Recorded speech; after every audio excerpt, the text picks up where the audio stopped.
Hello everyone, selamat datang di podcast aku. Kenalin, aku Yuza yang akan menemani teman-teman buat mendengarkan podcast hari ini. Sebelumnya terima kasih karena kalian mau dengerin podcast aku. Dan tema hari ini, kita mau bahas tentang perjalanan pendidikan Indonesia.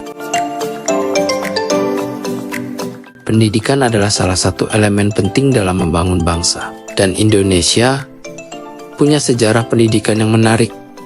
Mulai dari masa kolonial, masa perjuangan kemerdekaan, hingga era modern seperti sekarang. Sobat kamu yang penasaran, stay tune dan kita akan segera mulai.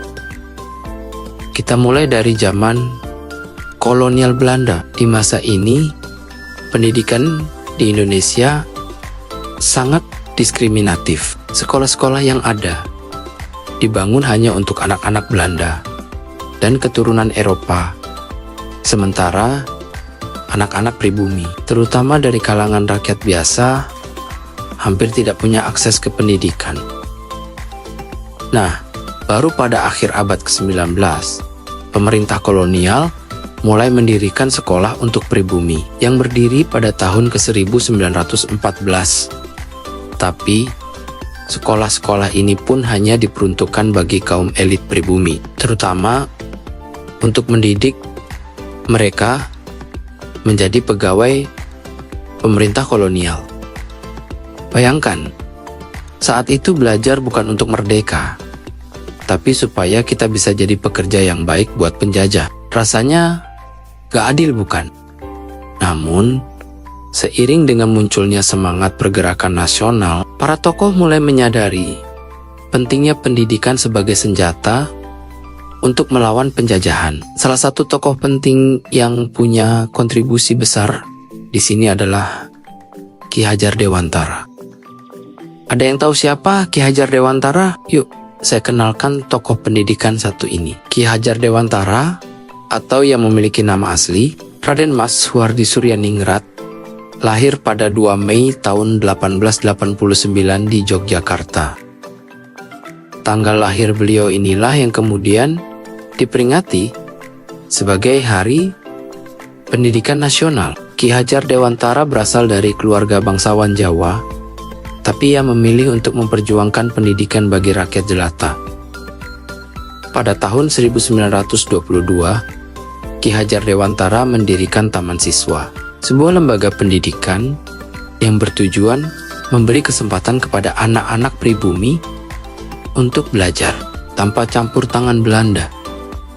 Jadi, lewat Taman Siswa, pendidikan dijadikan sarana untuk membebaskan pikiran, membangun karakter, dan menanamkan jiwa nasionalisme. Ini sangat berbeda dengan sekolah kolonial yang hanya berfokus pada keterampilan administratif. Semangat inilah yang terus tumbuh dan menjadi dasar sistem pendidikan kita setelah kemerdekaan. Setelah Indonesia merdeka, pada 1945, pemerintah yang baru langsung menghadapi tantangan besar dalam bidang pendidikan. Bayangkan saja, saat itu hanya sebagian kecil dari rakyat Indonesia yang bisa membaca dan menulis. Salah satu langkah awal yang diambil pemerintah adalah menerapkan sistem wajib belajar 6 tahun pada tahun ke-1947, yang tujuannya adalah memastikan semua anak Indonesia bisa mendapatkan pendidikan dasar. Tapi tentu saja, ada banyak tantangan di masa-masa awal kemerdekaan, seperti kurangnya guru, minimnya infrastruktur, dan perbedaan kualitas pendidikan antara kota dan desa. Meskipun begitu, semangat untuk membangun pendidikan yang lebih merata terus tumbuh. Pada tahun 1950, kurikulum nasional pertama mulai disusun. Dan sejak saat itu, pemerintah terus berupaya memperbaiki sistem pendidikan di Indonesia. Masuk ke era modern, terutama setelah reformasi pada tahun 1998. Pendidikan di Indonesia mengalami banyak transformasi. Salah satu tonggak penting adalah penerapan wajib belajar 9 tahun, yang meliputi pendidikan dasar dan menengah pertama. pemerintah juga mulai memperkenalkan teknologi dalam pendidikan, seperti program digitalisasi sekolah dan peningkatan akses internet di sekolah-sekolah.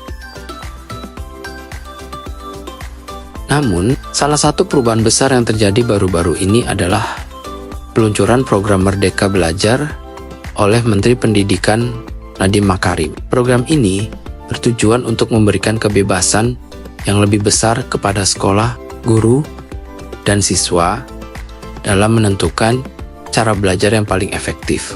Misalnya, ujian nasional yang selama ini menjadi momok bagi siswa diganti dengan sistem penilaian yang lebih holistik dan fokus pada pengembangan karakter serta kemampuan kritis.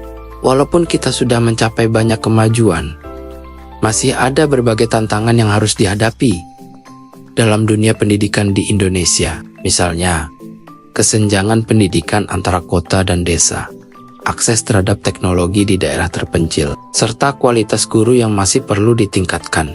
Tapi tentu saja, kita semua berharap dengan adanya dukungan dari berbagai pihak, seperti pemerintah, masyarakat, dan teknologi, pendidikan di Indonesia bisa terus berkembang. Harapannya, kita bisa menciptakan generasi yang lebih kreatif, kritis, dan siap menghadapi tantangan global di masa depan. Jadi, itulah perjalanan pendidikan Indonesia dari masa kolonial hingga era digital seperti sekarang. Meski penuh dengan tantangan, pendidikan di Indonesia selalu berkembang dan terus menjadi pilar penting dalam pembangunan bangsa. Terima kasih ya sudah mendengarkan episode kali ini. Jangan lupa untuk share podcast ini kalau kalian merasa mendapat wawasan baru. Sampai jumpa di episode berikutnya dan tetap semangat untuk belajar.